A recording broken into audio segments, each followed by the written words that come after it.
Antes que nada, le saludo al ingeniero agrónomo Gerardo López. Buen día, ingeniero, ¿cómo estás? Encantadísimo de tenerte en Hablemos de Paraguay.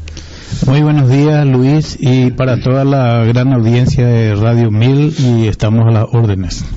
Estamos siguiendo, como ya dije, más de una semana este tema de la agricultura familiar campesina, aprovechando un poco la oportunidad también de que están nuestros hermanos campesinos hace un mes ya acá dando vueltas por Asunción y haciendo sus reclamos, ¿verdad?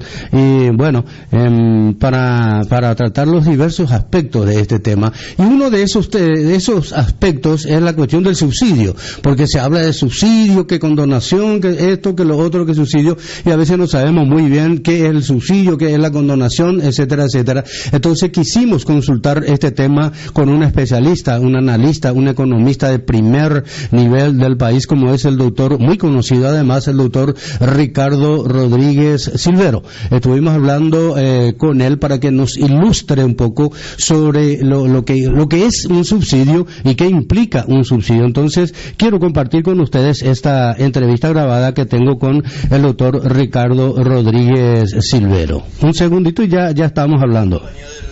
Ricardo Rodríguez Silvero, economista, analista muy conocido en el país y también fuera. Y como ya les dije, quería consultar con él el tema del subsidio. Es un tema que se habla mucho, se discute mucho, algunos confunden condonación de deuda con subsidio, ¿verdad? Aprovechando un poco este tema de la discusión de la problemática campesina, que nuestros hermanos del campo que hace un mes que están en Asunción detrás de la solución de estos temas financieros.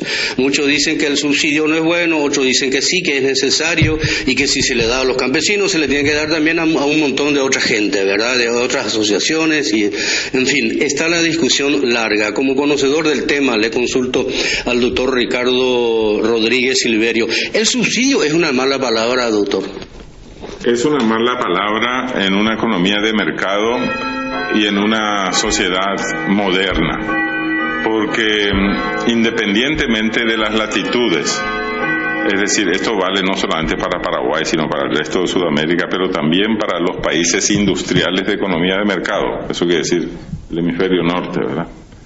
Lo que se tiene que decir claramente es que el subsidio es un instrumento excepcional y debe ser un instrumento excepcional en las políticas públicas.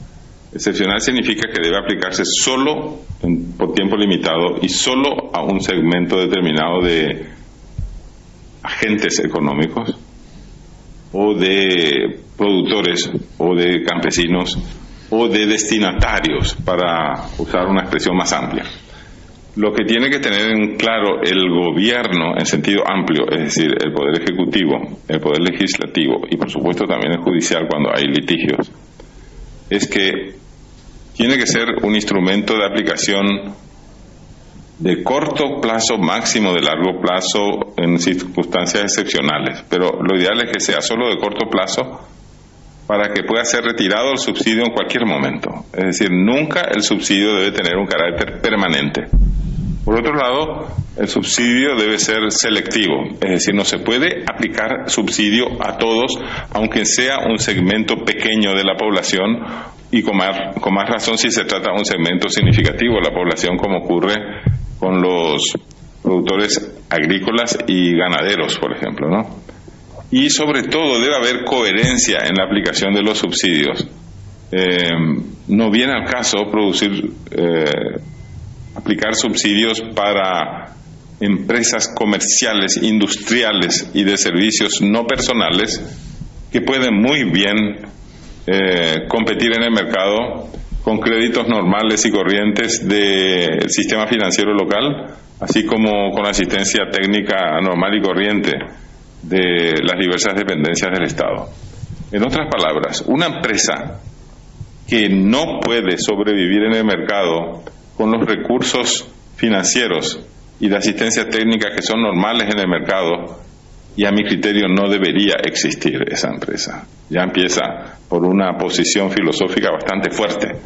Una empresa privada que no está en condiciones competitivas de sobrevivir en el mercado local ya sea porque en el mercado local hay contrabando o porque exportando al mercado exterior, por ejemplo, vamos a suponer que esa empresa esté exportando a Brasil, pero no puede sobrevivir en Brasil porque la competencia brasileña le destruye, y es mejor que los empresarios de esa empresa se dediquen a otras actividades, lo que significa que tendrían que poner en la empresa un proceso de reconversión o simplemente cerrar la empresa.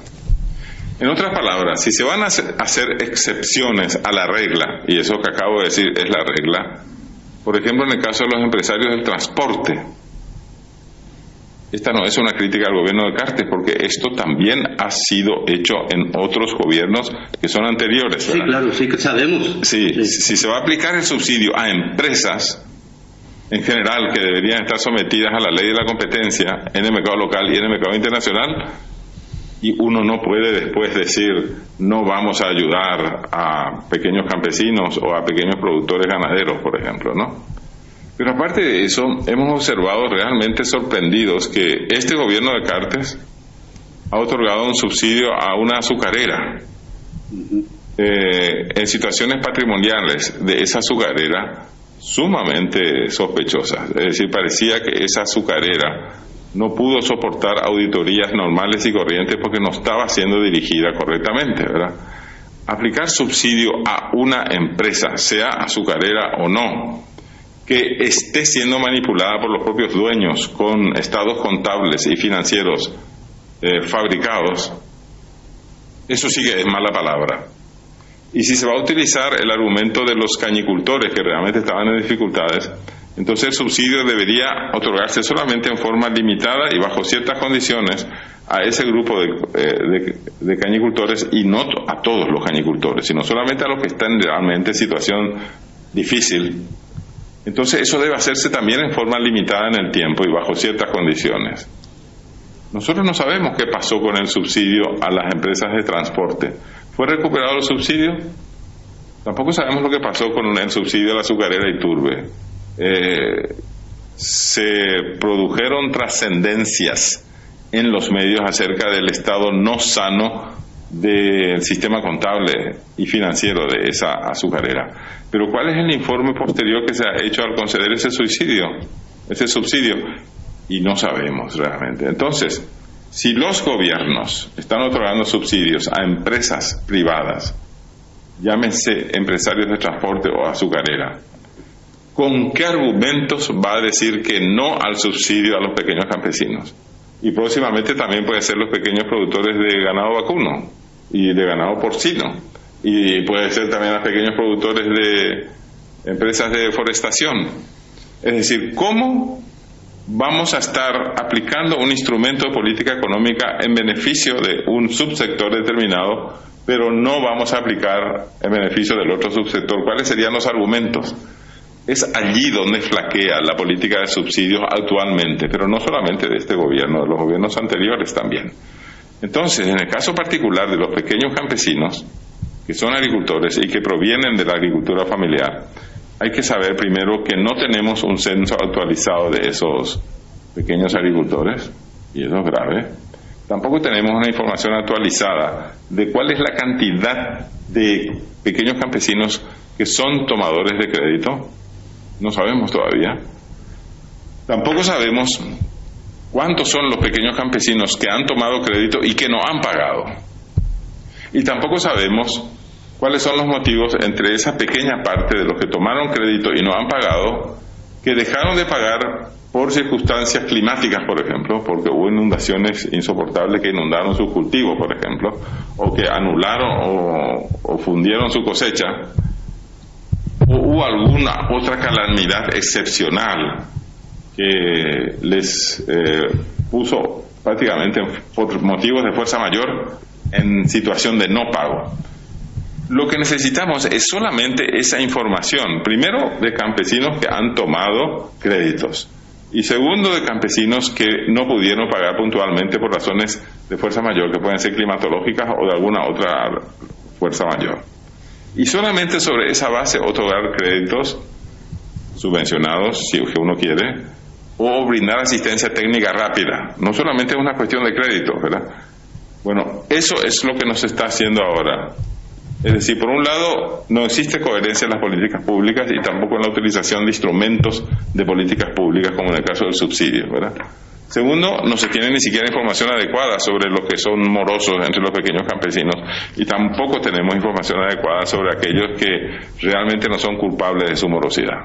Doctor, se discute mucho también si es que se otorga el subsidio, como estás diciendo vos, a quién se le va a otorgar, ¿verdad? Se dice, se tiene que dar subsidio a aquel productor que ha utilizado su crédito para producir su mandioca, su lo que sea, ¿verdad? No para el que compró heladera, moto, televisor, etcétera. ¿Es válida esa discriminación? Y yo creo que la discriminación tiene que ser establecida en la ley, en términos generales y en términos concretos en el decreto y en la resolución que reglamentan esa ley. Tiene que estar claramente establecido si es que no se pagó solamente en un cultivo agrícola o si va a abarcar eso también la utilización de créditos para el consumo de aparatos del hogar, digamos, ¿no? Eso tiene que estar aclarado. Eso no está aclarado tampoco. Es decir, lo que hace falta realmente es trabajar mejor y hablar menos, porque la discusión últimamente es puro bla bla. Realmente se habla sin tener conocimiento técnico de las cosas y lo que es más grave, sin tener datos sobre el subsegmento de campesinos agricultores que van a recibir subsidios. Y acá quisiera hacer otra aclaración que es importante. Una cosa es otorgar subsidios al crédito, por ejemplo, es decir, que en vez de pagar 18% anual, paguen solamente 10% anual. Y otra cosa es hablar en términos generales de subsidios como si fuera una condonación. No hay que confundir condonación con subsidio. Condonar es perdonar la deuda, incluido el capital y los intereses, ¿verdad? Yo creo que es más apropiado no solamente no hablar de condonación, sino es más apropiado también no hablar de subsidios, sino que hablar de una política selectiva para el apoyo diferenciado a segmentos de campesinos, agricultores que se encuentran en situación de morosidad. Y eso puede ser una política de rehabilitación de créditos o de refinanciación de créditos. La refinanciación puede hacerse también con una quita en las tasas de interés. Eso es un mecanismo de mercado. La quita es simplemente decir que te dimos este crédito al 18%, pero vas a pagar solamente la mitad del crédito, o sea, el 9%. Y eso puede establecerse en un contrato. Es mucho más sano hablar de rehabilitación o de refinanciación de créditos morosos de campesinos agricultores por motivos de fuerza mayor, yo utilizaría todas esas expresiones, que hablar de subsidios en términos generales, y yo no estaría de acuerdo de hablar de condonación. O sea, si vamos a utilizar los instrumentos técnicos, utilicemos también las categorías técnicas que nos ayudan a entender mejor el problema.